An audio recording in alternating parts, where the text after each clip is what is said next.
El legendario está cada vez más cerca. Guaraní acaba de conseguir un triunfo vital ante un rival de peso en el clásico más añejo, Olimpia. Fue 3-1 en el estadio Rico Galeano en la ciudad de Capiatá. Un partido que tuvo muchas cosas, tuvo intervenciones del VAR, también expulsado de ambas partes, dos de Olimpia, uno de Guaraní.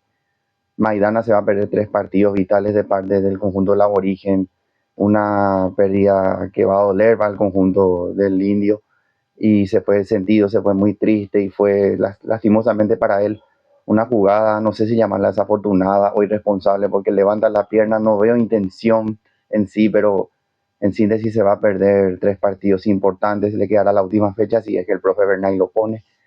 Y Olimpia, ¿qué más podemos decir de Olimpia? Que ya no sepamos, no hay un juego claro, jugadores que no merecen vestir la camiseta del conjunto franjeado, rendimientos bajos, pobres, Olveira nuevamente lesionado. Olimpia, yo creo que el hincha de Olimpia ya espera solamente que acabe el año y ya, porque la Sudamericana prácticamente ya lo tiene asegurado.